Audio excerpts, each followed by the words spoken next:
মা, আজকে কি রান্না?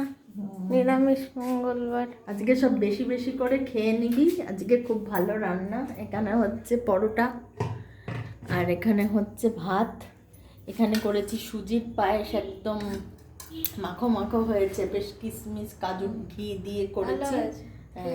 হ্যাঁ, এটা হচ্ছে এক তিতর ডাল, গরম পড়েছে তো ওই জন্য ঝিঙে দিয়ে তিতো দিয়ে ডাল খুব অসাধারণ লাগে খেতে। ঘি দিয়ে দিয়েছি একটু, আরও টেস্ট বেড়েছে। এটা হলো সোয়াবিন আলুর তরকারি। এখানে করেছি লাউ ডাঁটা দিয়ে, বড়ি দিয়ে একটা চচ্চড়ি, ঝিঙে দিয়ে, বেগুন দিয়ে।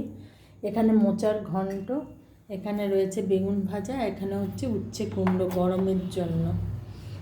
অনেক রান্না। হ্যাঁ, এই হলো আজকের মেনু। যদি ভালো লেগে থাকে তাহলে অবশ্যই লাইক, শেয়ার আর কমেন্ট করো, আর চ্যানেলটাকে সাবস্ক্রাইব করো। একটু তাড়াতাড়ি আমার চ্যানেলটাকে এগোতে সাহায্য করো। ভালো থেকো।